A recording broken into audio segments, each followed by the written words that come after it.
Good evening. I'd like to welcome you guys here for this evening. I'm excited to hear about the couple of trips we've been having that we are a part of, and I'm excited to hear from both options here. And we're going to go. I think we're kind of working some technical difficulty out on the Africa part, but we're going to start with India. So let's open up with prayer, and then Michael and Faith will come up. Dear Lord, I thank you for the opportunity to see how you are working in India and Africa, Lord, and I thank you for the opportunities that we, as a congregation, are able to be a part of that and to be able to support that and just to help that out. And I thank you for the opportunities, for the safety, and the time that these groups of people were able to go and be a part of that and see that there, Lord. I just ask you to give them the words to show us what you're doing there, and to be just to be able to speak through you, Lord. In your name I pray, amen. Michael and Faith.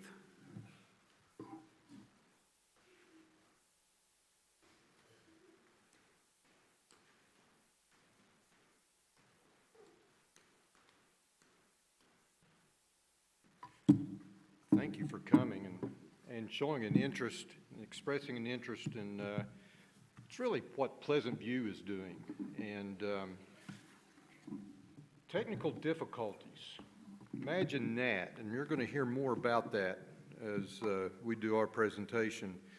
But it was that Africa was supposed to go first, so this has kind of caught us unawares here. So be patient with us as we kind of bumble through a little bit. So the theme that we have kind of adopted for our experience in January is expressed there, and we went under the whole idea that English learning is one way to move at-risk children out of poverty. And that's very profound in India. So it was just a little over a year ago that Kelly called us from CTL and wanted to know if we would go to India and teach English. We didn't know what that would involve. We didn't really have to think about it very long, but we didn't know what it would involve. But now you got to understand something. After we'd even said yes, it started sinking into me. I'm a science teacher, not an English teacher. And I got thinking, I never liked dealing with English. We had to spend, in Kentucky, our students had writing portfolios, and we had to spend hours and hours of, frankly, boring professional development on learning how to do writing portfolios and scoring portfolios. I despised every minute of it. And then here I was being asked to go to India and teach English and language arts. And, but it kind of put it into perspective, and I actually thought, Lord, really? Was that what all those hours and hours of that was for, was to get me ready for this new experience that you're calling us to? And as I started digging in, and if I jump around, forgive me, but as I started digging into India's education standards and started reading down through it, I said, this sounds familiar. I've seen all this. And the neat thing about India's standards and America's standards are they're right alongside each other. What's in seventh grade, da-da-da-da-da. And so it wasn't like I was going in totally blind. Faith has her own experience that she'll share. But with this, remember, Kieran is building this new school, and English medium school.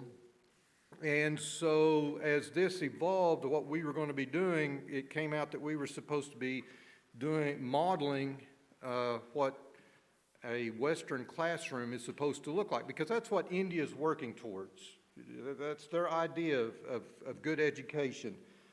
And one of the things that Karen's going to have in his school is a computer lab. And so I started thinking about this. I've been, the last half a dozen years or more of my teaching, I became very comfortable using technology in my classroom.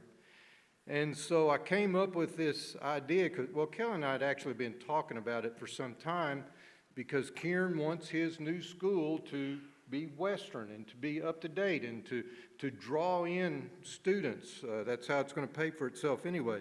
And so it's going to have a computer lab. And so Kelly and I, we were talking about how we could integrate technology into this. And so I became acquainted with IXL. Faith used it in her tutoring, and I had looked at it, and I know we have some students here that have a lot of experience with IXL. It's interesting that students don't necessarily like it, but I don't know. As I learned, it's like anything. It's how, in my opinion, it's how the teacher utilizes it as to how effective it's going to be.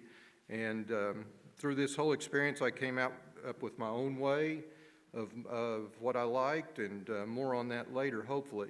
So anyway, I presented this whole thing about how to incorporate a computer lab and IXL to Kelly and John, and they liked John Penrose, and they liked the idea. So if you remember right, last October, Kieran was here, and we spent 3 full days working on getting ready for India. And one day at our house, Kieran sat down, and in the back of our mind, Kelly and I, we've got to sell Kieran on this whole idea of IXL and what it has to offer Baraka and his new school. And Kieran worked on it for about, and I set him up as a student for about 30 minutes. Of course, he's super smart.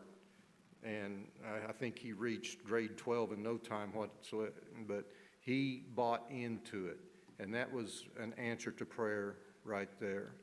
So what this eventually evolved into, Faith was in a traditional classroom, and she'll tell you more about that. And I was in a computer lab. Our church, Pleasant View, bought 6 laptops, and we took them over. So some thoughts that I wanted to share with you. India students are brilliant, okay? They know their content. They know their math and science, but English, not so much. And we knew that from our first trip over there in 20. Faith and I did not know what grade level to prepare for. And we prayed about that a long time as we were developing lesson plans and going forward. So we decided we're going to go and prepare for 4th grade and then be willing to adapt. And as it was, we hit it right on target. They were operating on about a 3rd or 4th grade English proficiency level. And so, but you got to understand, in India, English is one of 3 languages that is required to be taught. You got Hindi, English, and then the local dialect, which in Baraka's case is Telugu. They are tested in their what we would call high school, in English. There's that much emphasis placed on that. But it's not being taught, and it's not being used on India's grade level, as we discovered. So, moving on. We had a 16-hour flight from San Francisco to Delhi. That in itself wore us out. Had a 2-hour flight from Delhi to Vijayawada, and then about an hour's drive from Vijayawada to Machilapatnam. From Machilapatnam to the orphanage is, in my estimation, about a 3-mile drive. Of course, everything's in kilometers there. I didn't take an effort to measure it, but that's my guess. So I did this for your sake from Google Earth. Here's the main complex of the Baraka Children's Home, and down this road, about 3/8 of a mile, in my estimation, is the girls' dorm. And then over here, coming from Machilapatnam, going on this way, and I marked this incorrectly, it's about, I'm going to guess, a half a mile, and here is where Kieran is building his new school. And if you go on Google Earth, you can actually see where the retaining wall is right there. So we arrived in Vijayawada Friday morning, went on to Machilapatnam, and then we went Friday afternoon to set up for our classes because they were to begin on Saturday morning. Oh, forgot. So, I'm sorry, our objectives, to rehash them a little bit, was number one, we wanted to improve the English skills of the children and enhance the learning and the teaching and learning of the students. We wanted to help the Baraka ministry leaders to assess the proficiency level that their students are at, and also the staff as well.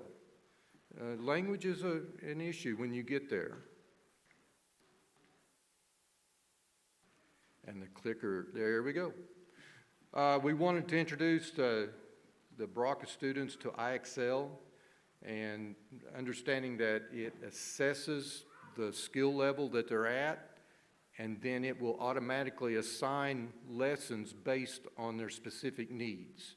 And that whole thing of assessment is very important, because they have no way of doing an actual assessment of where they are in whatever subject content area that they're talking about. So IXL does that.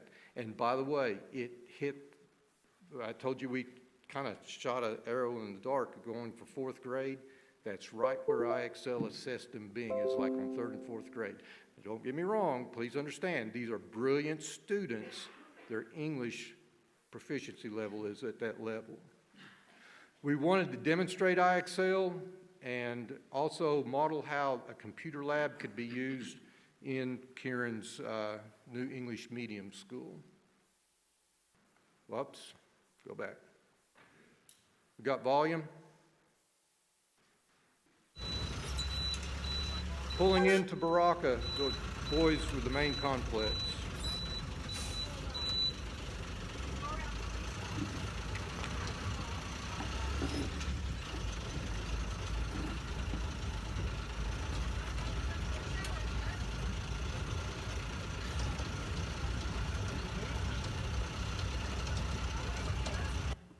To give you an idea of what it looked like.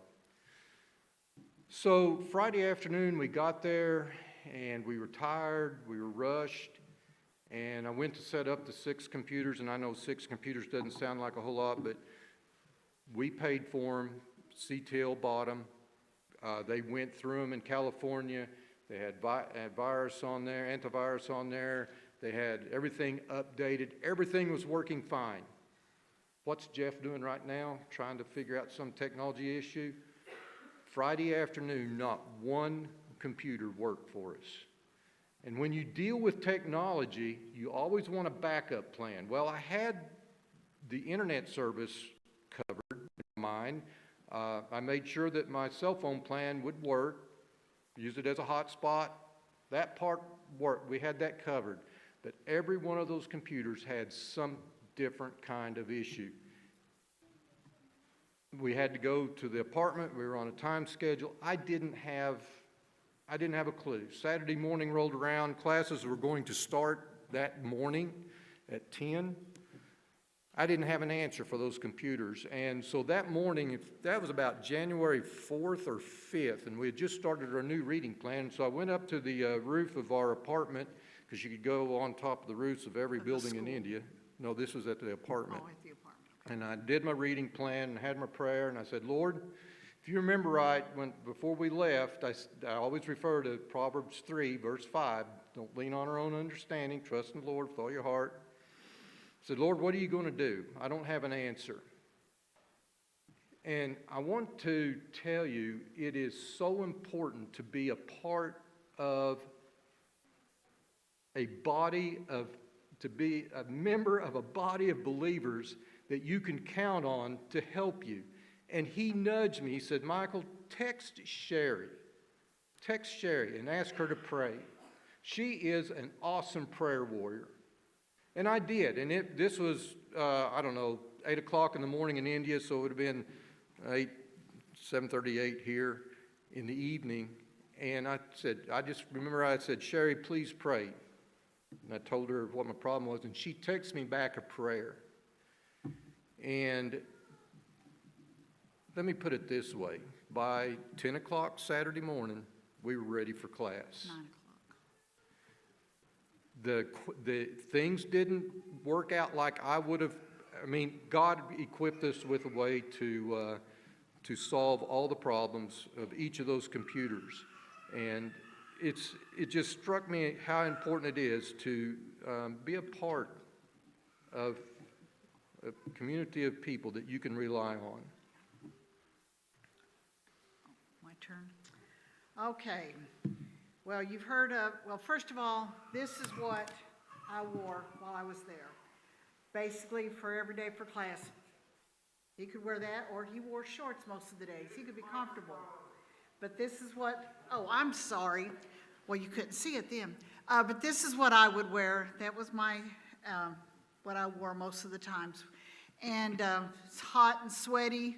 I wore flip-flops and my feet. The only problem I had is my feet got like that big round. And after being on them all day.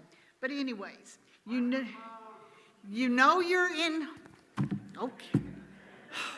Some people, all right. You know you're in India when you become everybody's sister or brother. They don't call you by your name. Well, they do, but Sister Faith, Brother Mike. Sister Faith, Brother Mike. That's how you are referred to. And everybody wants to, they shake your hand. And you know you're in India when you learn how to have a bobblehead. You either say no or yes is just a little bobble of the head. And you really know you're there when you learn how to do it efficiently. You no longer say yes, it's just a little bobble of the head. And you get that down, you know you're there. And you know you're in India when you can ride down the road. That way. Well, I know, but I have to look up there to see if I'm right. You know you're down the road when a 2-lane road becomes a 3 or a 4-lane road, and there's traffic going and you're honking the whole way up and down the road, and there's at least 3 or 4 vehicles. There might be a moped going down the road with a mother and a father and 3 kids on the moped, and they're going down there, and you might even have a cow or 2 in the road, and you just keep right on going, and you don't have an accident. Our one driver, Passad, he's the one that drove us around quite often. I'd sit back there and I'd be going, oh. He just looked back at me and smiled, but we never had an accident. You know you're in India when you look out your window of your apartment, you look out over the railing, and there could be pigs or goats or cows just walking down the street. That's their idea of free range, raising their cattle. They just walk down the street whenever.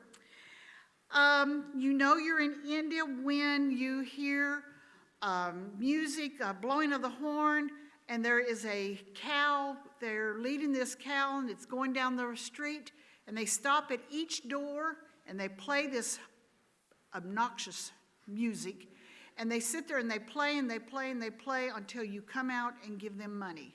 It's a new idea for fundraising, youth. But anyways, that's what they do, and if you happened, and I peeked over the railing, but if they see you, they'll go like this. They want you to give them money. And the thing about it is, on the last night when we're there, we'll show a picture of it later, we had a big banquet, and Karen had, I don't know if it was these or not, but had a group of them bring their cows and tell us a story about how they do that it's a custom that is fading out, but they came and brought one of their cows and showed us. They call them a dancing cow. And they played it that night, and they showed us what all they can do. Oh, it is not my idea. But anyways. And they stank. Yes. They had a smell that our cattle don't have. They wanted us to take our picture with them. We did, but it was not pleasant. But anyways, as you know, is Kathy Schweitzer here? Oh, there you are. Okay, Kathy. Kathy didn't get to go with us. She was going to take her embroidery along and do embroidery with them. Well, Bernie went and stepped right in, and the first day or two, she cut all the material into 6 inch by 6 inch squares, and she ironed on some transfers for them, and she went over to the girls' dorm, and she worked with them, and then she sent me on her phone a picture of some girls working on some special squares. I don't know if you can see that or not, but there's one, and here's another one, and they made these for Kathy. Do I have that turned right? No, I don't. It's upside down. Kathy, these are for you. There's 2 of them, and for you to put in a frame. I've hung on to these, so those are for Kathy. So if you want to come up and get them now, or I'll give them to you afterwards, whichever way you want to do it. But those are for Kathy, and the girls, they did the embroidering, and so they did that. So that was what Bernie did for them, for the girls. Well, going on to our lessons, we started each morning with the boys and the girls together for about 15 minutes, and we would have devotions. And Michael was kind of in charge of that, and we talked on that. And one thing those kids did, they remembered that. When you'd ask them on the second day what we talked about the first day, they had it. They knew what they did. And so he would talk about that. And you have to remember, it was like the 3rd day, I think. He was finished with the devotions, and I was getting ready to erase the board. No, Sister Faith. Keep that up there. We have to write it down. They would write down whatever he would write on that board. They kept it written down. And they would always write it down, and here I have one of them. She wrote everything down that he would put up on that board. Maybe in her way, but they would write it down. So that was one thing that they did. My classes, they were grades 7, 8, and 9. And again, you have to remember, I taught English. I had started out teaching in 1st grade, and I did 2nd grade. But my preschool was my age, so I had not taught English in grades 7, 8, and 9. That was not my thing. But the Lord knew what we needed to do. I had the girls in the morning from 10 to 1, and boys in the afternoon from 2 to 5. And like he said, these children, they were very, very smart in what they knew. But we used the 4th grade level for teaching. And their regular classroom, you have to understand, in their regular classroom, they are taught rote learning. You sit, you listen, you don't talk. Unless you're asked a specific question, and then you better get it correct. Okay, there's no room for your own creativity. They're not just asked to do something just to be creative. And that's one thing I really wanted to do, was for them to be creative in their own things. So that's why I tried to do things. We had 2 people that helped us in the classroom. They were there with us, and they would watch. And I did everything in English. We spoke no Telugu unless we really got stuck and we got a bind, and I knew they didn't know what I was talking about. And Miss Suda or Gopi, they would help me. They would explain. And then we'd get back on the right track again. So sometimes I needed their help. But we would start out each day doing daily oral language. If anybody knows what that is, I put an English sentence on the board, and it'd be full of mistakes. And we would correct those sentences. And I would put up there, like, there's 4 mistakes in this sentence, or there's 7. Once they figured out what I was doing, they loved it. Well, we started out, and everything had a period. That's what they knew. Everything had a period. When they figured out question marks, when they figured out exclamation points, they got really excited. I mean, when I started reading the sentence, I put in exclamation points. Everything wanted an exclamation point. I said, no, not all sentences need an exclamation point. And they really got excited when we started using quotation marks. I mean, the excitement in them learning these different things was just, when I would do different things, I'd say, is somebody talking in this sentence? And they'd figure this out. After the first day, we'd figure this out. And so they'd look for these things. Capital letters. Okay, they knew that a person needed capital letters, but that was all. John, Mary, Sue, that was all they knew that needed a capital letter. Other things, proper nouns, they did not know the difference between proper nouns and common. They knew that Mary needed a capital letter, but other than that, other things, they did not know those. So we would work on that and joining 2 sentences together using conjunction words. When I gave them a list of conjunction words, they wrote every one of those down. They said, we need those. We need those. So they would write those down. Other activities I did with them, some of them I would correct really hard. I would find their mistakes and we would rewrite them and get them corrected so they'd be correct. And others, I would just kind of let them express themselves. And I didn't make a whole lot of corrections. I wanted them to be their own person, let them express themselves. So one of the things we did is I wanted them to write about themselves. And I would always do mine first. I'd do it on the board. Like, I am Faith Slagle, I am from Hydro, Oklahoma, and I enjoy doing this. And I said, make yours about you. And then we would always read them out loud. And one of their homework assignments, I did it 3 times, I think, while I was there, is they could read the news or listen. They got very little TV time. I said, you can either read the news or listen to the news and write the news and come back and read it to me. Tell me where it happened, who was involved, what happened, and they would come back and read that to me. And they really enjoyed doing that. And I figured out of the 6 kids that a lot of them would be the same, but they weren't. They were all different. And then another one we did was, I took from the church pictures, Bible pictures. I went upstairs and got pictures. But I didn't want to just tell them that I wanted a Bible story. I didn't tell them that. I took the picture of the Good Samaritan, and that's the one I wrote about. And I didn't use anything about the Bible story.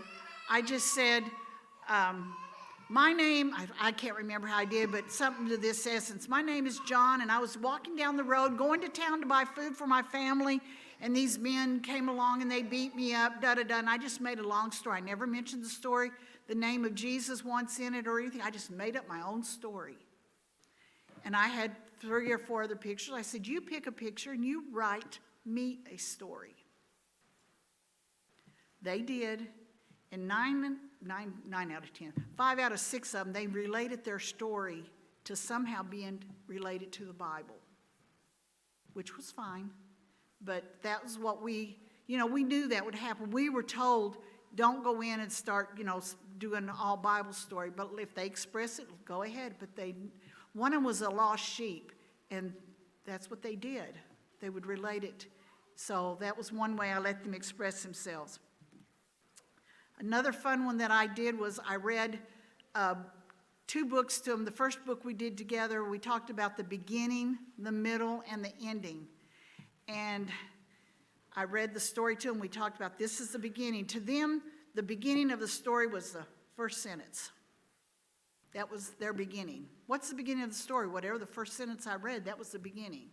So we had to talk about this is the beginning, this is the middle, and this is the ending. So we did that one all together, and then I read another book, and we did the beginning, the middle, and then I made them write the ending. And I said, you have to have at least 5 or 6 sentences for it to be the ending. And then we read the story to see how their ending matched to the book. So they enjoyed doing that. They thought that was, fun to do that. So I've got 2 other things that we did. Oh, the last one we did then, or another one that we did is I had our team to be aware of it, and I had them to go out to the team and interview them. And they said, we go ask Brother Mike. And I said, no, you can't go ask Brother Mike. He's teaching. I said, you can't bother him. But I pretended that I had did Mike. I said, so I'm going to do Mike. I said, you can go ask him where he lives, what his job was or is. I said, you can ask how old they are if you want to. They may not tell you. I said, you can ask their favorite food, their favorite color. And I gave them all these different ideas. So they went out to the team and they asked these things, and they had to write up an interview, which I had done one on Michael, and I had written it on the board so they could see an example of. So those were some of the projects that I did with the kids. By the way, if you have any questions, we'll let you ask some questions when we're done. Remember, we're wanting to model what education here in the States looks like, and especially in science, inquiry-based, self-expression, open-endedness, that's what I was always pushed for. These kids loved having the opportunity to express themselves, to learn for themselves. They loved learning. They knew the importance of it. So every evening, Faith and I would always collaborate. Okay, and this a lot of times came out of her DOL lessons. And what lessons do these kids need from IXL? And I would go through, and IXL has all the standards and all the lessons laid out, and I would pick them out, and I could assign them to the kids, and then I would put them in the order that I wanted them to finish this. I want you to understand that these being even 8th and 9th class or grade kids, this is the first time they've ever touched a computer, period. So the first half hour, and it did not take much more than that, of the first day, I was teaching them basic skills of left click, drag and drop, and all that. They learned that fast, and they mastered it. And it's so important. You say, well, they need computers. Yes. If they go on to 11th and 12th grade, they will have their own computer, and they are expected to use it. And it intrigued these kids so much, they had never used a laptop. And I remember the girls, it was like the first or second evening, I showed them how to, save work on me. Shut the computer down. When it's shut down, to close the lid. They thought that was the neatest thing, to close that lid on that laptop. And then the boys in the morning would open it up, they would boot the computers up, things that we take for granted. That was so intriguing to them. So very quickly, this is the main office area there at the boys' room or boys' complex. So we set that up as our computer lab. Those are the computers that you all bought. Two of the boys working, Vasi and Serenibus working, Narasama and Rohitha. So a little story here. These kids want to learn. IXL and myself only was asking them to get to a score of 80, and that is considered proficiency. They don't stop at 80. I'm sorry, I know too many kids that do we really have to get 80? And as soon as they got 80, they're out of there. Not these kids. They went on. 100 is a mastery, and they were determined to master these skills. And they worked as hard as they could. And between 80 and 100, the questions would become more difficult. And I think Eliana knows about this, don't you? And they were determined to master that. And this was one evening, one of the girls was stuck on whatever skill it was she was working on and could not reach her 100. It was supper time. These girls did not want to quit. First of all, they wanted to master themselves, but they were looking out for their friends, and they were making sure they were being successful. And you see them, they were gathered around that computer. They were determined to make sure that their friend got a 100 on whatever skill that was. And it was 5:30. We're supposed to be done at 5, and 5:30 was rolling around. These girls did not want to quit. Does that sound like our kids here? I mean, not everybody, but really? And I actually text Faith. I said, come help. My foot was like this, and I had it propped up, and I said, what does he need my help for when I go down there? I can't get these girls to leave. So, but finally they did, and we got gone in time for supper. But, so Mrs. Suda is one of the staff members there that Karen has hired, and she will be working with part of the technology. Gopi is a temporary employee there that will be working, and Lakshmi is going to be over all of going forward after they're taking their 10th grade exams right now. And so after the exams, the word is that they're going to pick back up with IXL, and so Lakshmi's going to be over it with Gopi and Miss Suda helping her. This young lady, a little story, and again, this tells you what kind of kids these are.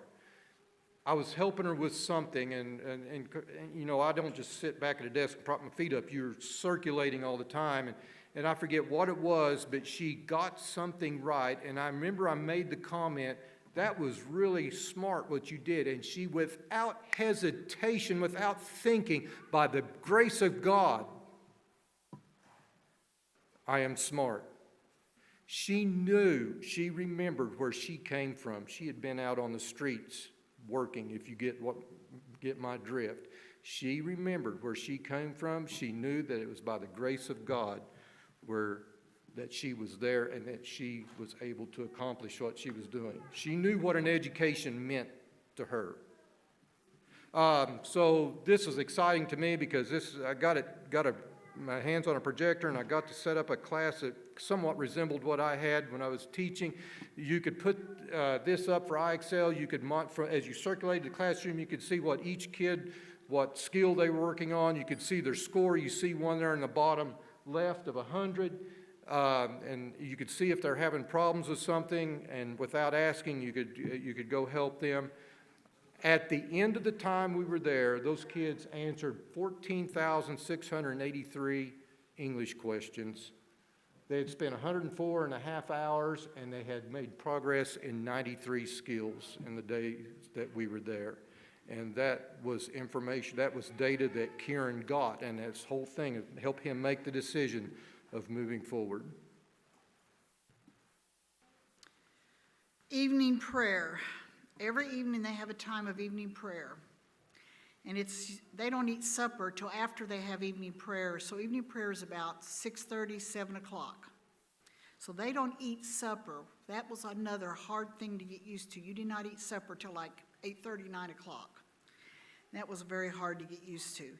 They had their time of evening prayer, and usually the girls had their evening prayer in their own dorm, and the boys would have theirs in there. And so Bernice and I would go over to the girls' dorm for theirs. Well, on the second evening, they had the girls come over to the boys' dorm because when we were there the last time, not often, but every so often, Michael and the other men, they could go to the girls' dorm and visit. Not anymore. The men are not allowed to go over to the girls' dorm for no reason at all.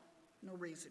So they had the girls to come over to the boys' dorm for evening prayers. And there's the shoes. You do not wear your shoes inside the room where you're having any kind of service or evening prayers. Your shoes are off. You can see how they're lined up. They're not just thrown off at the front door. They're lined up. But here they are. The boys are on one side. The girls are on the other. And they're lined up by age. The youngest in the front, all the way back to the oldest. So that's how they are. They'll usually have somebody, one of the students will lead in some singing, and then somebody from our group would either give a testimony, tell a story, give a Bible story, do whatever. That's usually how it went. And so, oh dear, too far. Go back. There. See if you recognize this song.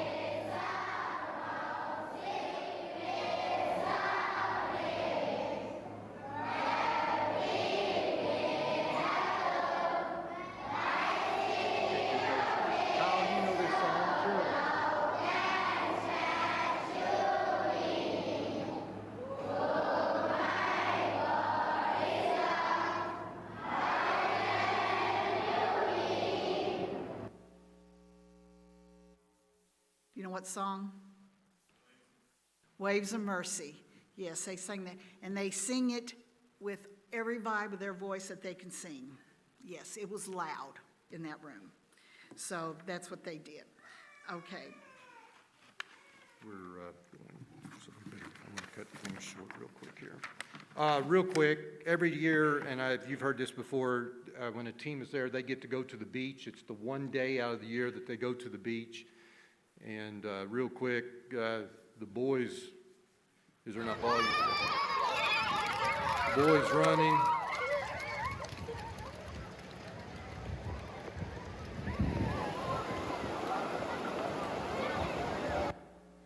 And girls running.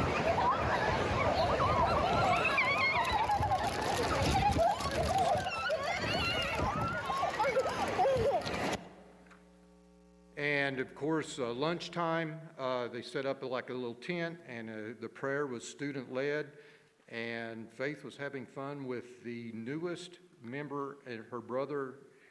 Perkish and Chanty, they had just gotten there.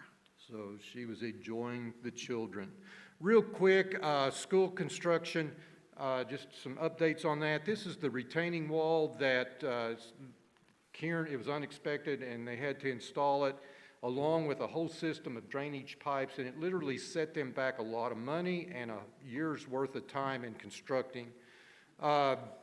This was, I think Carl had shown a picture of this. This is the stage it was at when we left there. To us, it would have 3 floors. The top floor to them is the second floor. They have a ground floor, first, second floor. And it just so happened that the day that we got to go there, they were pouring concrete for their second floor. And that's what it would look like. Something that I found out when I was there, and though it does not take me by surprise, guess who the general contractor is? Kieran. He oversees every minute detail amongst all the other plethora of things that he takes care of. The new building will have a computer lab and a chemistry lab. Pouring concrete that day. Had day laborers hand mixing this concrete. Watch the guy down here as he engages a clutch to pull the concrete up.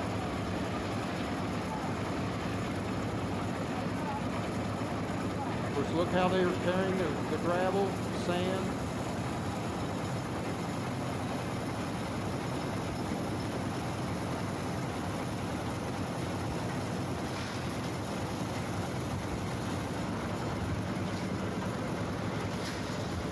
So these were just day laborers. They were not a specific crew.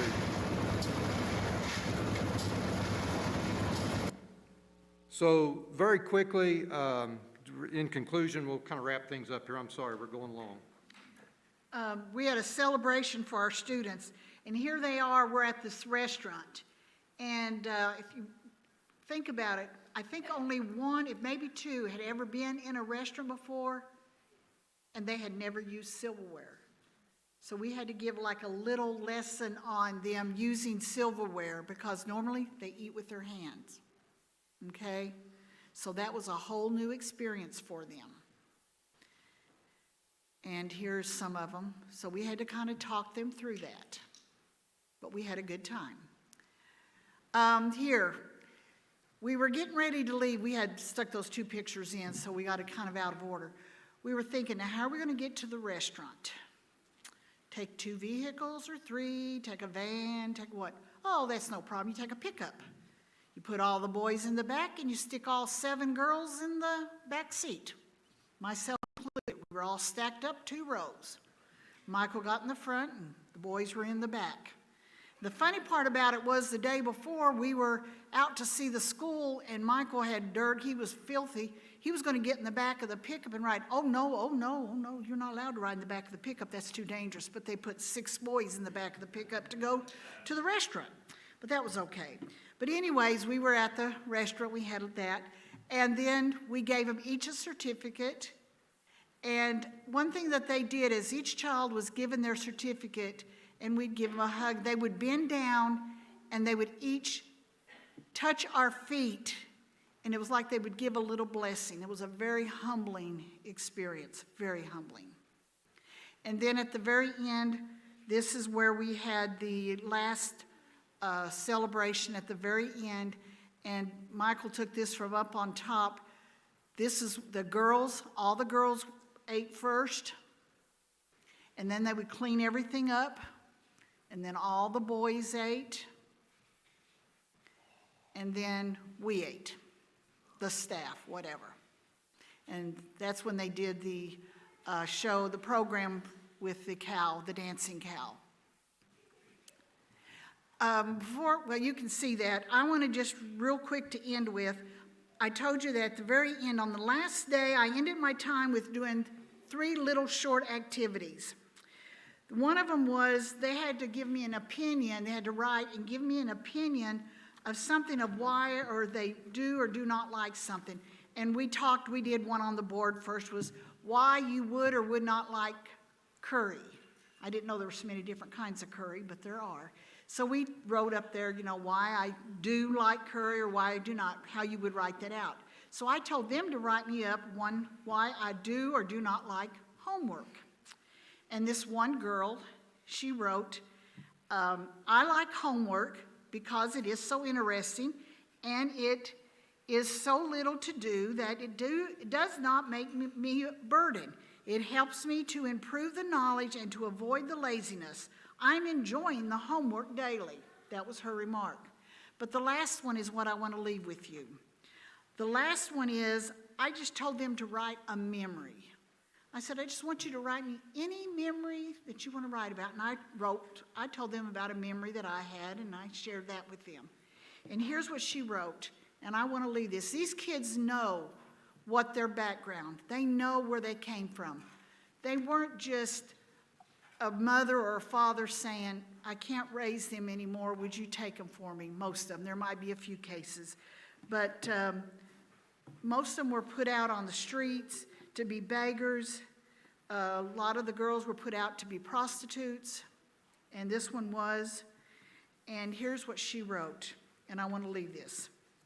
My favorite memories is sometimes I used to think what was the past happened. Her English is not really good, so just take that.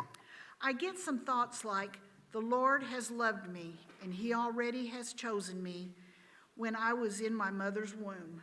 He requires me everything, and he empowers me to do his works and gives me patience.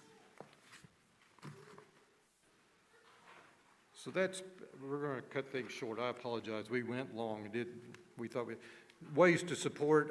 If you have questions about sponsorship, you can sponsor at many different levels of just sending $100 a month, or you can create a relationship or pursue a relationship with your child. And this was the only time in my life I got to buy my two favorite girls a dress. So anyway, real quick, I'm sorry, do you have any questions that you might have? Yes, Cade, right? Or Cooper? That's Cade.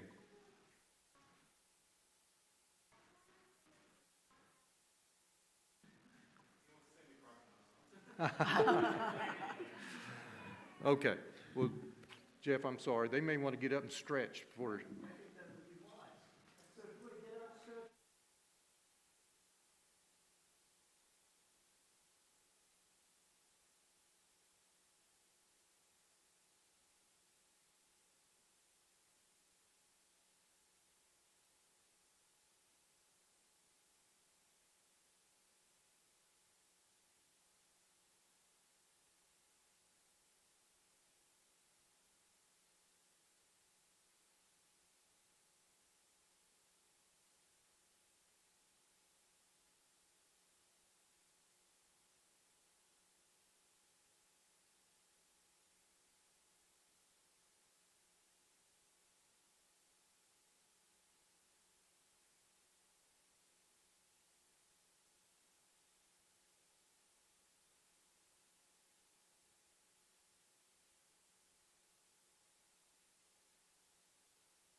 I have a microphone on, so that means the two of you can occupy the space here.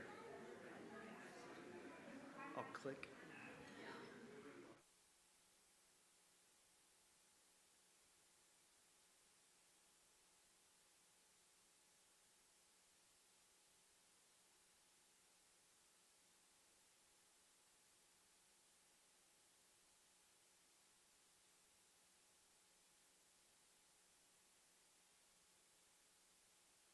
Probably if I take it off mute. Yeah. Well, it was good to hear about India, and we're excited to tell you a little bit about Africa. Maybe. Sorry about some of our technical difficulties. Okay, while Michael and Faith were headed west over the Pacific, we were headed east over the Atlantic. Our destination was Africa. And you can see two little countries outlined there. That would be Uganda in yellow, and then Kenya in the blue. Our first stop was going to be Uganda. We had asked John Penrose to go with us. John works with Children to Love. He has kind of interviewed lots of different orphanages, some of which Children to Love works with today, some of which they don't. And so we really felt like he was an important piece of this. He could go in January, or the next time that he could go would be later in the summer. And so we had a little bit of space, and so we went with January. And so I was delighted that Delvin and Courtney were all about it. Delvin, the very first time I mentioned it, he's like, let's go, and Courtney was right behind him. I can't imagine having easier travelers. So our first, after we got on the plane, we made our way to Uganda.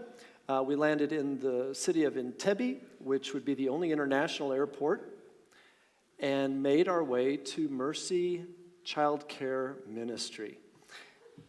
Well, I just want to jump in and say, so our trip overall, we kind of had 3 different places that we went. We went to the place in Mercy Child Care Ministry in Uganda that Children to Love is already connected with. They've been partners for 10 years. And John just said, if I go to Africa, I can't be right next door being like hundreds of miles, but you know, and not visit these people. So we went to the Mercy Child Care Center in Uganda first, and then we went to a town in Kenya called Kitale, where we'll talk about it, but it was, CTL was wanting to kind of meet with this center and decide if it would be a new place to partner with or not. And then after that one, then we went to Kisii and Ogembo, where Bafan has his ministry, and that is where we originally went to check out. Yeah, so 3 different things. Thank you, Courtney. So the first one, we made our way to Kampala, to Wakiso, and met this gentleman. His name is Wilford. He's actually standing in one of their worship centers. So they have 4 services at this site. They run through about 1,000 people, is that right? Some of the floor is concrete, some of it is dirt. It is in various stages of being done, and they worship there every week. It's pretty tremendous. Here's a picture of they're kind of coming in. It gives you a sense of kind of building when you have money and time and resources. The second worship space, this is the one we worshiped in with them on Sunday. Again, you see the good use of plastic chairs. A very different space. Everything was concrete, but it had a little different feel than what it does here. While we were getting ready, the AV guys climbed up in this little tiny cage, and they were crawling across the ceiling and then correcting a light, and there's dust kind of filtering down. And he made it safely, but it was a very different kind of experience. Here they have 3 services, and they see about 500 people, 400 people a Sunday. And Jeff preached all 3. And I got a chance to preach, yeah. In fact, here I am. The couple that's seated there, Wilford is the gentleman, and right beside him is his wife, Venna. Wilford grew up basically in the slums. His dad lost his job. He worked for the government as an accountant. Dad lost his job. They ended up in the slums. And so he had a hard childhood. Started a church under a mango tree. They rented out like a single room, and pretty soon people were bringing orphans to them. And so he's very much a grassroots guy. And so now they've grown to this huge ministry that they have, again, the two churches, a couple school sites, and a child care center. Delvin, what do we have here? When we went to the child care center, there were not many children there. It was school break, and so they try not to keep children there very long. And so this little guy that was there had some developmental issues, and there were some other children who had just recently been brought in. But they have a good developed way of placing children with church families and not keeping them primarily in the home. This little guy convinced Delvin to not only carry him, but to swing him for a while, and so it was fun to watch. Right next door to their one church site was a medical center. They provide all kinds of reduced and free care to expectant mothers and anyone else. It was a little different than what we would expect when we walk into a hospital. These are some holdovers from COVID. Yeah, their oxygen source, it was very, very basic. There was a mother there that had just delivered, but it's mostly day service. Way different than what I'm accustomed to. Reusable IV bags and things like that that would kind of make us not sure what to do with. We would run. Yeah. Good. Anything else about the medical center? Part of our tour when we hit the ground, and we kind of hit the ground running, was to see some of the schools that they're involved in. So this is one of the schools that they are involved in, and they're in various stages of building and remodeling. This was kind of a school that they bought at a very reduced price that needed a lot of work. And so Wilford has great vision, big dreams, and so he was showing us around. And then we got a chance to stand on kind of an addition that's going in that they anticipate probably being used right now. And then this is the second floor as we're kind of looking out on some future opportunities. Wilford is kind of the Kieran Paul of Uganda. The difference is that he does an excellent job of delegating. I mean, they have social workers, they have teachers, they have. I mean, he has a large ministry, but he is not directly involved with all of it. Mm-hmm. Yeah.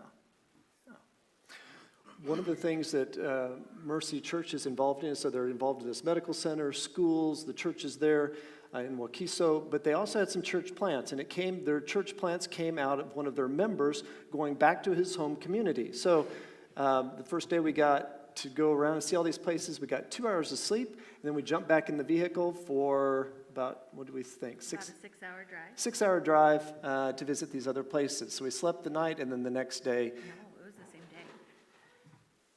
we spent the night, and then we visited the churches. Right, but we got in at 7 a.m., visited all these places, took a 2-hour nap or rest time, and then a 6-hour road trip. We did lots of traveling. We went to somewhere very different. Courtney, what did we see there? So the first place that we stopped is in a place called Polisa. And the church building, I don't know if you can kind of see it up there.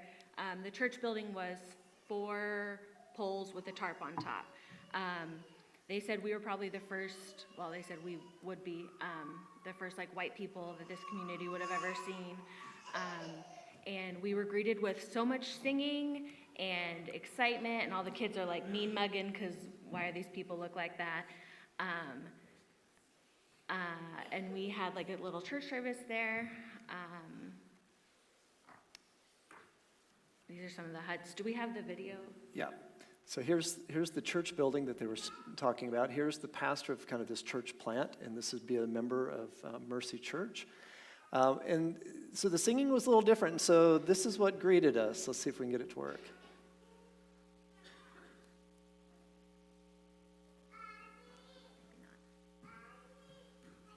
Jordan, can you help me out here?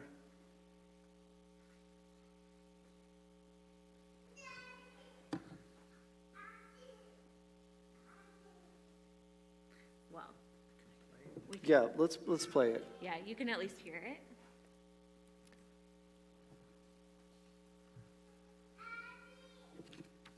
While they're doing that, we then went to a second and third church. Oh, here we go.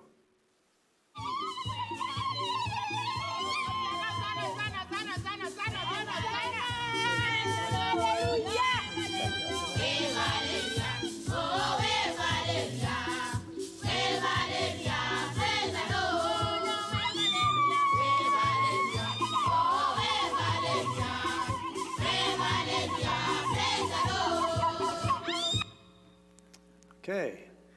Yeah, so when we first got out of the cars, we heard this, what did we call it? Utilation? Ululation. And it drew everybody. And then they used it during worship, which was exciting and kind of fun to see. So this would be the second church plant. This would be a building that Mercy helped put together for them.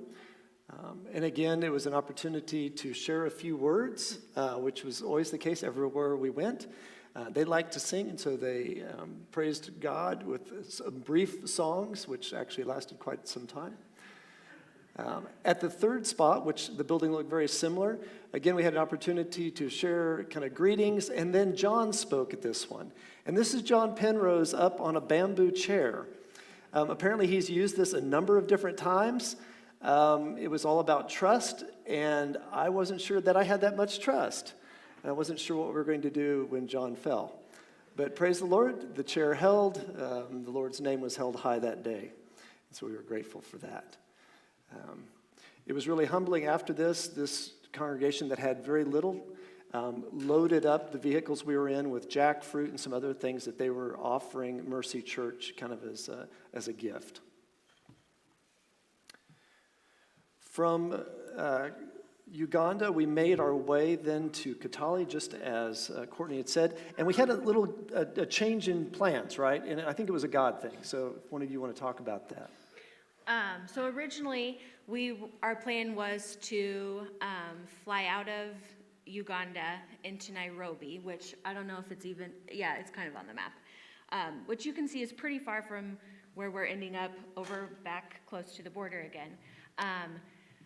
But our flights ended up being delayed, and we had a pretty packed schedule, and so this was going to put everything off. And we were like, well, hey, how about just driving across the border and meeting Bafan there? And it ended up really working out. We were able to spend a lot more time with Bafan that way, and like he borrowed a vehicle from a friend. It was really a God thing to have transportation. That was one thing that we weren't really sure.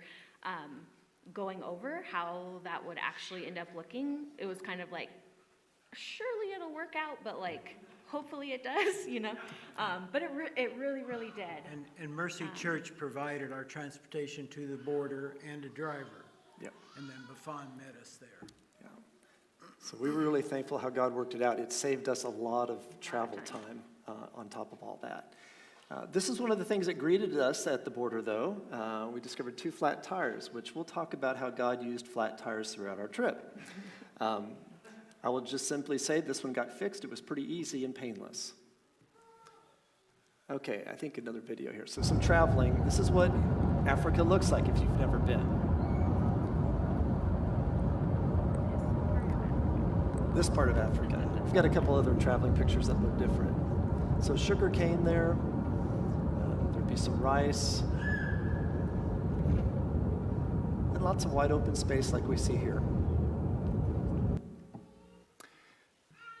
So in Kitale, we first stopped at the African Theological Seminary, and the reason this is important is because the gentleman here in the gray suit with the tie, his name is Crispin Juma.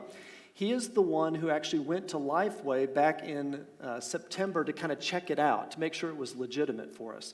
And so he traveled from Kitale all the way down to Agimbo, met with Bafan, and then went back, told John kind of what he was thinking, and he recommended kind of slowly getting to know Bafan, but he thought it would be something maybe that we could be involved in.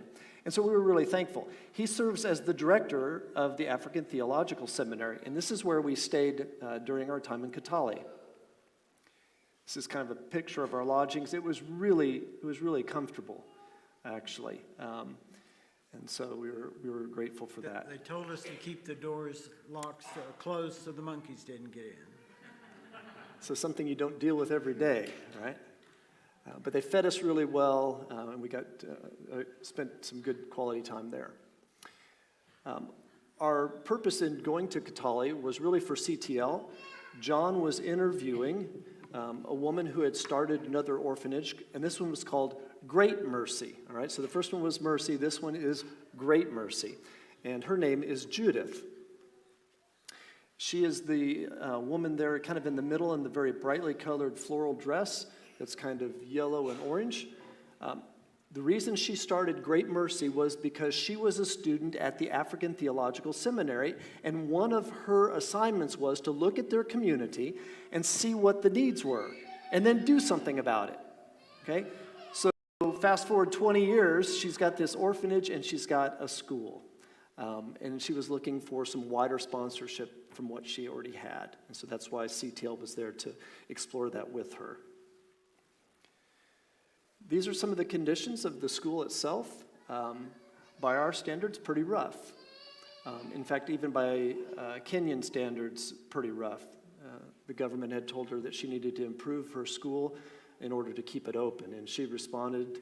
Well, she just talked about how when she was talking with the government, they were like, you have to do better. Like, these are not acceptable. You have to have a computer lab. You have to have all these things. And she said, like, I know this is not ideal, but when the alternative is like nothing, this is what we have. And they let her stay open.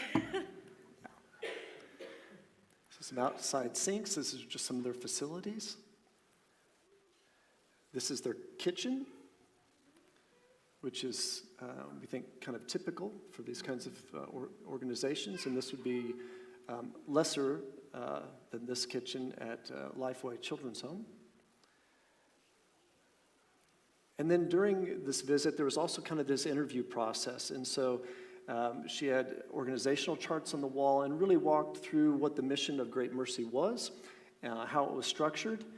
And so we all kind of sat there and we took notes, asked questions. John was really encouraging of us to participate in the process. More importantly, Buffon got to watch the process. And so he kind of got a preview of what would happen when we actually made it down to Ogembo. And John began to ask these very same questions of him. They also had a building project. I say that with a smile. All the buildings kind of look the same. It's interesting, right? Interesting spaces. This is going to be a 7 to 8 story building at some point, maybe. And it just kind of right in the middle of a residential area where there's not any big buildings. And so it'll be a little out of place. Land is very, very, very expensive in, I think, most of East Africa. And so when they could buy a small plot, they're going to make the most of it by going up. The one thing that was really interesting about Great Mercy is she is looking ahead. So not only providing for their basic human needs, not only providing for an education, but then kind of working through an exit strategy. So what if, right? What if kids don't go on to college, or if they go to more of a vocational type of situation? Our journey included kind of another trip to visit some alumni, some that were doing really well, and some that were also doing well, just not within kind of the commercial sector, but they had set up a tailor shop, they had set up a beauty shop, and so we got to be a part of those things as well. They also had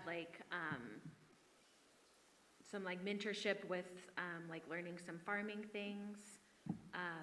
And one of their alumni worked kind of as a head of a construction building thing, and he talked about how when some of the kids get older, he is planning on taking them under his wing and teaching them kind of that trade as well.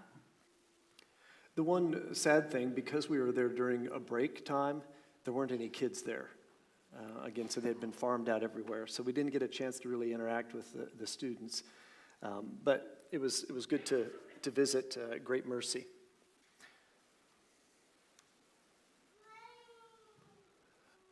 Help me out, Jordan. Okay, so from Great Mercy, we're going to make our way south through Kisii to Ogembo, Kenya, to Lifeway Children's Center. And again, we've got to give you a sense of the landscape from there, so if you could help me with the video. You'll notice that it's not open plains. We are very mountainous. Lifeway Children's Home is really up in the hills, mountains, and so it looks quite a bit different than some of the other landscapes we had seen previously. How far apart were those mileage? 4 hours? 4 to 6. I was gonna say, 4 is optimistic. It probably felt longer for Courtney. Bless her heart. She spent more time in the very back of the vehicle than anyone else. So thank you again, Courtney, for that. I'm the young one, right? Delvin and I were blessed to sit in seats most of the time. So this is Buffon. Again, Buffon's story starts with an email to me back January 2022. It was an ongoing conversation. I continue to visit with him weekly. He sends texts on WhatsApp. He was texting us this morning, have a blessed morning as you worship the Lord. But he really has a big heart for what God is doing in his community and for the kids. Here's his family. Buffon is dressed in a brown suit. He's standing beside a white-haired man, that's John Penrose, and his father, Samuel. On the very end of that row is his sister, Betty. As you work your way the other direction, the little child is his brother, Camden, and then 2 sisters, Britta and Shelley. And then on the other side of Courtney, kind of standing off a little bit, is Clark, his other brother. And his mom is the short woman there in the blue, and I forget her name. Escaped me. So that's kind of who they are. This is an aerial view that Courtney found, I think, Google Earthing. So you can kind of see how the place is laid out. There's a dormitory kind of on one end, and then there's a road that divides. And then you see kind of some trees, and then some other buildings. And I'm sorry we didn't take very good pictures of all the other buildings. But this kind of gives you a sense of what we're talking about. They have about 1 1/4 acres is the space that all this sits on. So it's not very large. Let me explain what this is. Yeah, that's a picture of the dormitory. What, are the girls on top? Girls on top. Girls dorm on the top, boys on the bottom. Pretty all in one area. This would be the boys, and this is the girls. There were not enough beds at that time, so they were bunking together or on the floor. Here they've got all their shoes lined up and a few meager things. Notice that there wasn't much in the building, right? So no closets, no dressers full of clothes. They have probably a few changes, and that's about it. One of the projects they were working on was to provide more beds, and they wanted metal beds. Buffon said the wood beds wear out, and the boys are really hard on them. And so they had all these metal beds, but they couldn't pay for them. And so they were just sitting in kind of a locked set of rooms. And so one of the things that John Penrose said is, we'll pay half to get the beds kind of finished, and so you can begin using them, and then we'll get the other half paid for. And so not only do they get some new bed frames, they're also getting some new mattresses to go with those.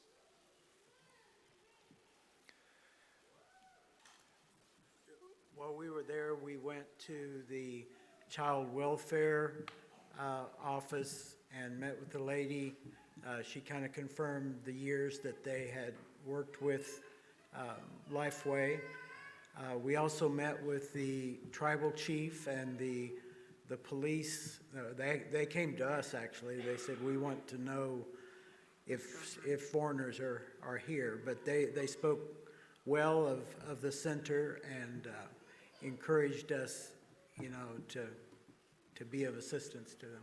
I know you want to say it. So in our conversation, our interaction with them, John kind of hints at Kenya has a problem with orphanages kind of starting up, and there's really nothing to them. It's just a fraud. It's a graft. And so he kind of mentions this, and he uses the word monkey business. You know, John's like, we want everything orderly. We don't want any monkey business. And The police chief's name was Melchizedek, and he started his response to John was, "There is no monkey." so the rest of our conversations with Buffon were kind of talking about finances, vision, and John does a really good job of kind of asking those probing questions. I don't think we could have done it without him. So he was really an essential piece. And the Lord has given him tremendous stamina. He is into his 70s now, and he doesn't miss a beat. He just kind of kept after it. So we met with Buffon a couple different times, both here at the facility and then back at the hotel, kind of to debrief and talk a little bit about next steps. This is Buffon in his element. This are some of the kids. While we were there, I think they were about 107. You'll notice everyone has their head shaved. That's part of going to school. The shirts that they have on say Lifeway, and so they had either blue, red, or yellow. But everyone kind of looks the same, but as you get to know them, you realize that they are all very unique and different. Now, we've got two different videos. One is of singing, and the other one is a poem. Buffon's sister Betty is very bright, and so she writes poems and teaches them to the kids. And so if we could have some of the singing, and then we'll go to the video of them reciting the poem, Jesus, Hold My Hand.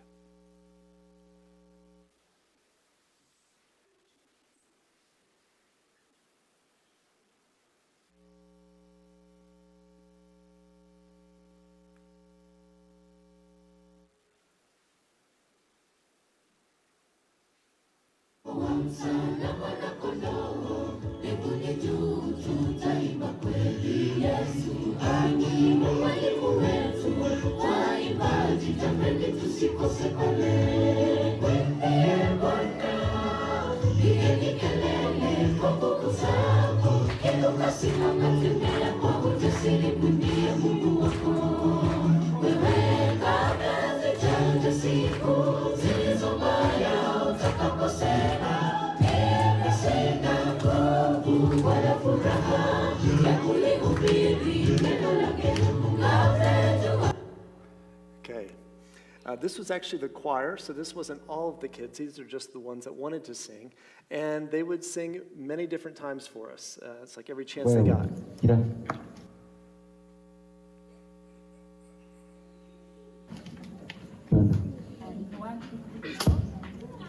Kingdom Kids presents Who Will Hold My Hand? When the night is dark and cold and I feel alone and small, when the world is full of hatred, when I stumble and I fall, who will help me stand again? Who will hold my hand? When nobody understands me or hears me when I cry, when I'm lonely or confused, when I wonder who am I, then who can I turn to? Will someone hold my hand? I heard an old story about a humble man who suffered so much torture and died in deepest pain. This humble man named Jesus, could he hold my hand? Jesus felt great sadness. He knows just how I feel. He understands my sorrow. He'll show me how to heal. I will turn to Jesus. He can hold my hand. So when I am alone and sad, I know Jesus is there. He teaches me to trust in God and talk to him in prayer. God is always listening. God will hold my hand. Jesus holds my left hand and God will hold my right. Together we journey on through day and darkest night. God and Jesus guide me. They always hold my hands. A production of Betty. We love you, we value, we pray for you. Mwah, mwah. See you. Amen. What did you And that was all in English, if you were wondering. gonna say, the end of how they ended all those was, I don't know if you caught it, but a production of Betty. We love you, we value you, we pray for you. Mwah, mwah, see ya. Needless to say, their English was a whole lot better than our Swahili or any of their other kind of local languages, which many of them would know multiple languages, and so, very bright. This picture is kind of in the center of the compound, kind of a courtyard area, and they had a kind of a special event because we were there. They had a watered-down juice, and they got little biscuits, and they were pretty pumped about it. What you can't see is one of the staff workers was there carefully dipping out to make sure everyone got the same amount. Okay, that was real important. As a part of this, John had thought, we need to buy some equipment, something for the kids to play with. And so we went and bought some soccer balls, jump ropes, hula hoops, what else? Anyhow, we've got two little short videos of the kids playing with some of these things. One of the things that stood out to me was their soccer field had trees in it and is bordered by barbed wire.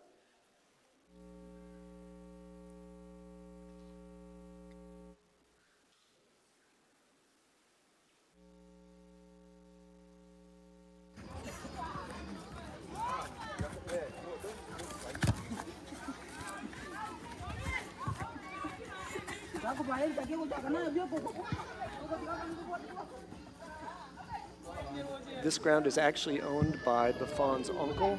He has cows on it that lets them play in it sometimes. The other ones were of the kids jump roping, and it clearly wasn't the first time they had jump roped.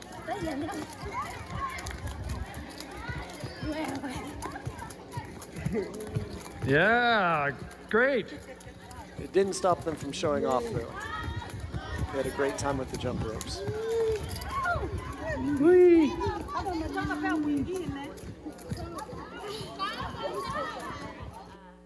This was, I brought a ton of like embroidery thread for friendship bracelet things, and it was wild.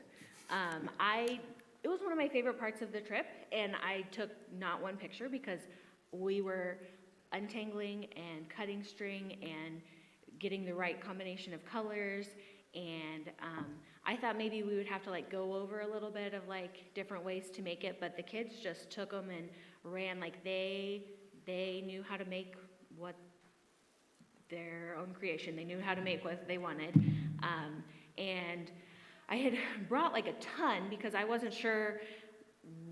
We didn't really know what our trip was going to be like, so we thought maybe we would need something to do at the other two places. It didn't end up happening like that, so we just left all this string, and I left it with Betty, Buffon's sister, and she said all night long after you guys left, they were coming up and getting more string. Just really excited about that, and it was a lot of fun. Also blue bubbles. Bubbles, Yeah. yeah, we brought those. Yeah, if we had had a lake, Courtney would have needed a boat to get away from the masses. This is the last day that we were there. It was a Sunday, and so again, there's opportunity to preach. Waving at us.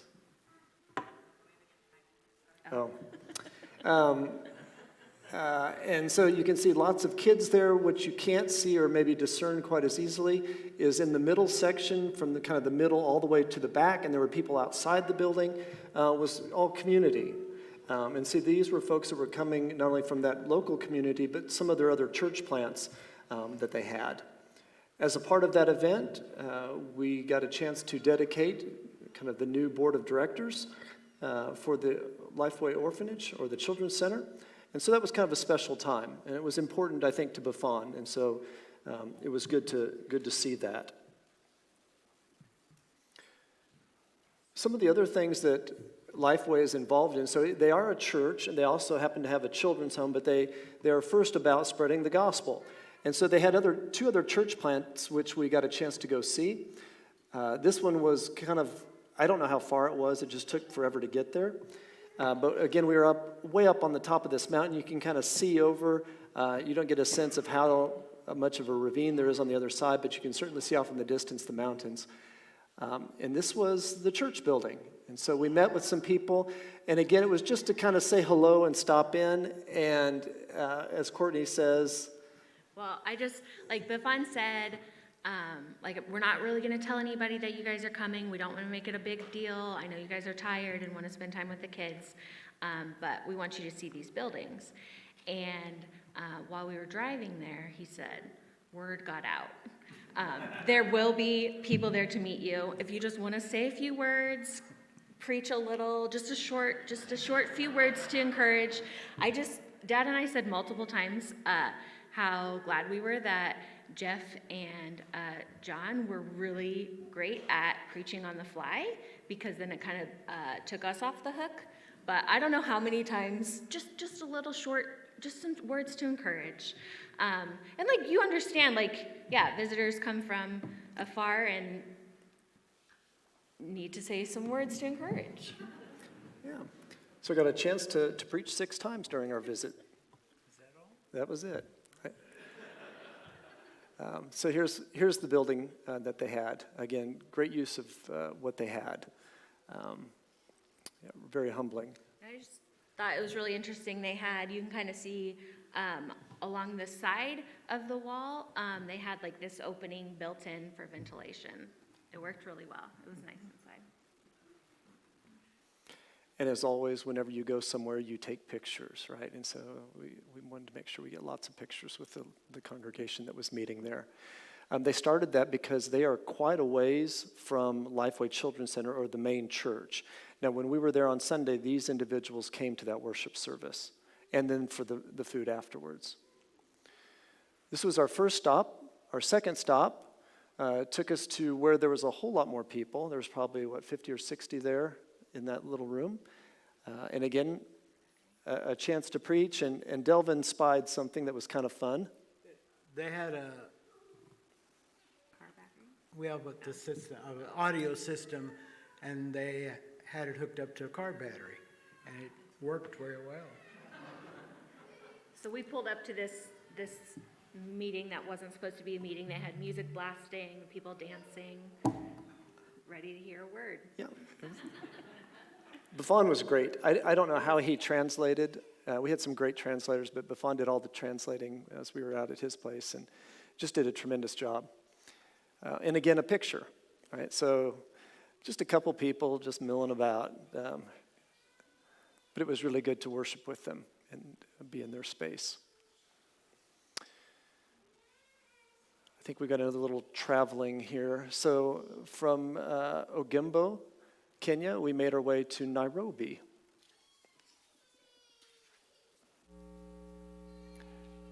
And you'll notice the scenery looks very different.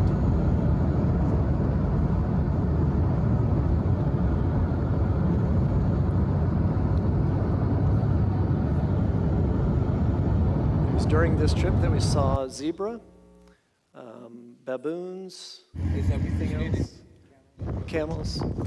This is the Great Rift Valley. What you can't tell is how high we are, but I hope you can get a sense of the expanse of it. It's a huge space. Sorry for all the noise, it was windy. Okay, so we were making our way to Nairobi, which was another, we were told anywhere from 6 to 8 hours. It was closer to the 6 than the 8. We did a little bit of shopping in Nairobi for some souvenirs, and then we got ready to get on the plane. And this is where the flat tire stories kind of bookend our trip. Courtney, if you want to share about our flat tires and how God intervened. Yeah, we like to say we started our trip in Kenya with a flat tire, and on the way to the airport, we ended our trip to Kenya with a flat tire. We were actually following one of Bufon's friends because he knew the Nairobi area a little bit better, and his car started having some problems, pulled over to the side of the road. Luckily, we were like 6 hours early, so we weren't worried about that. And it turned out his car needed oil or something, I don't know. So he got on a little motorcycle, went off to get some. Jeff and Buffon are sitting by the side of the road talking, and Jeff says, "We can't drive on that." And that's how we discover our next flat tire. We happened to be pretty close, just a couple miles, that we were able to slowly drive to, from like a pretty nice tire shop. And we just thought it was really amazing how we did end up with flat tires, but God really put them in the right spots. Through the whole trip, we went on some pretty wild roads. At one point, like sideways in the ditch, mud, gunning it, praying to God we made it out, and we did. But there were a lot of places where if we would have got a flat tire, it's like, what do you do? Nothing. Like, you live there now. But both of our flat tire experiences happened right down where we were able to get them fixed. They even brought chairs out for us to sit and enjoy the view of them being changed. Yeah. God really provided. So we made it there safely. All of our connections kind of worked out. Even when there was changes in the plans, it seemed to be better. And then we made it back home safely. I'm excited about what maybe a partnership with Lifeway Children's Center looks like. There's lots of opportunity there. I don't know what you do with unwanted children, right? We have that in our own community. It's certainly around the world. Some of the things that are unique in the African area right now is people have AIDS. We don't even really talk about AIDS in the U.S. anymore. But the fathers have died about 8 years ago or more, and now the mothers are dying, and so you've got all these kids without parents and very little opportunity. And so what do you do with them? And that's what faces Buffon and others like him. That's what faces Karen Paul in India. And they just, out of compassion, they want to provide. Some of the big things facing Lifeway Children's Center, maybe Delvin, if you want to speak to projects that they're looking at or really desperately need, thinking well. Yeah, their well that they get water out of is contaminated.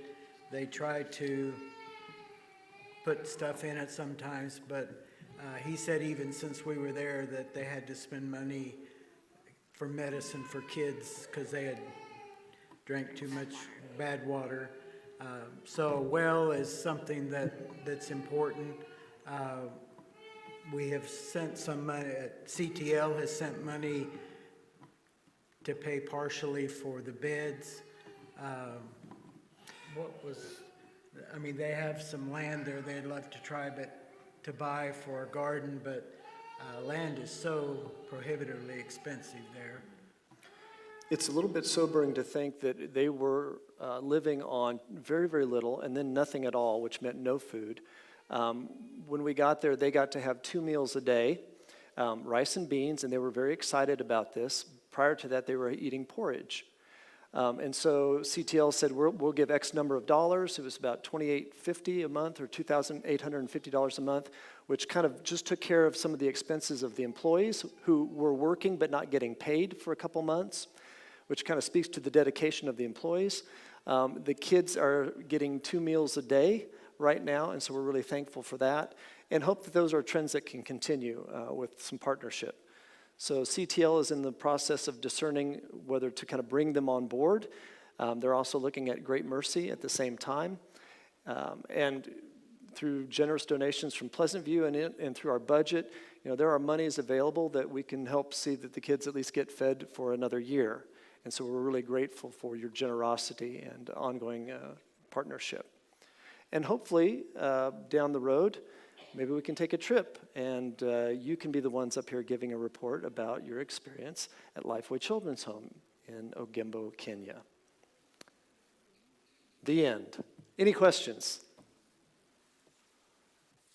So is Lifeway approved giving? Lifeway is an approved giving. Part of our budget and on approved giving. What are the possibilities of drilling in a better way? There are good possibilities. It is an expensive type of proposition, going close to 300 feet. So they thought about 260 to get good water. The whole process, the bid they got was about $27,000 US. Buffon is optimistic about it, though. He thought, if they can do something, then they can provide water for the local community. Right now, their only source of fresh water is to go down the hill quite a ways, and there is a spring. And so you can imagine no one up on the top has water, so everyone's going to the spring. And so it's a real challenge for them right now. He did say the other day we weren't able to talk because they were having heavy rains, which is good news because they do some water collection. So that will ease some of their issues. But yeah, it's an expensive proposition.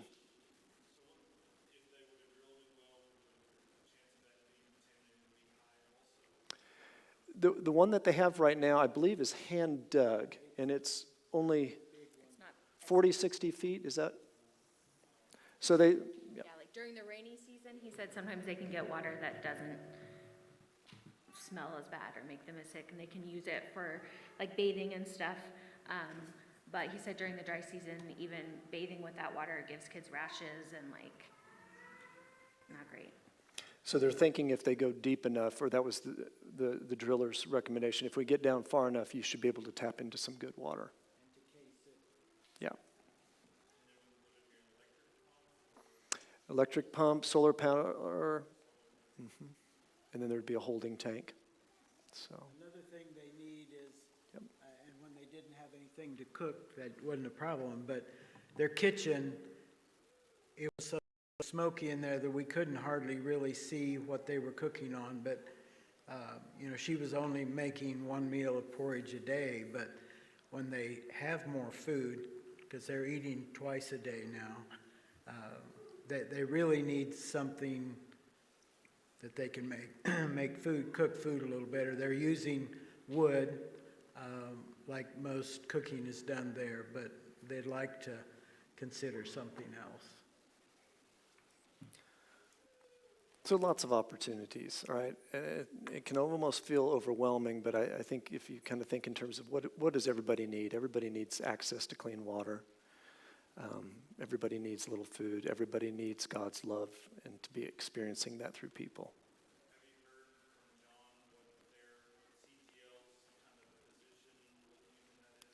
They're kind of in a discernment process. So CTL just got done with kind of their annual banquet, and that really consumed John's time. And so he's just now kind of picking up the pieces.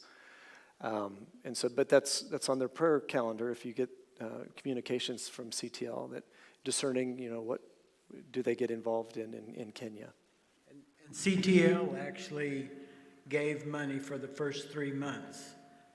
So what was in our budget will just now start, and we'll probably start with like the 2,800, which is 2,000 for food, and then the 850 for staff, and then they send an accounting to CTL. Good questions. Anything else? You guys have been troopers, right? 2 hours on a Sunday night is dedication, so thank you for being dedicated. Any last questions? And it's also interesting that in the evening on Sunday, they get together and watch our morning service. Yeah. We were, while we were gone, there was a potluck. Like how we found out that they watch it is we were saying something about a potluck and what that was, and Buffon said, I saw your music leader talk about that. And he said, I was kind of wondering what all that was. And Kyle was like, yeah, I talked about it that morning. And Buffon was like, yeah, as long as the internet is working, some people come to the church and we watch your church services in the evening. He said, I try to translate as much as I can, but sometimes it goes a little fast. My fault. Yeah. Okay. Well, let's close with a word of prayer. If there aren't any other questions, or if you want to ask us questions individually, I encourage you to do that. In the time slot, you certainly cannot share as many stories as what we were privy to, and I think that probably goes true. It's the same for Faith and Michael. So please continue to ask those stories. If you will stand for our closing prayer, and then we'll be dismissed.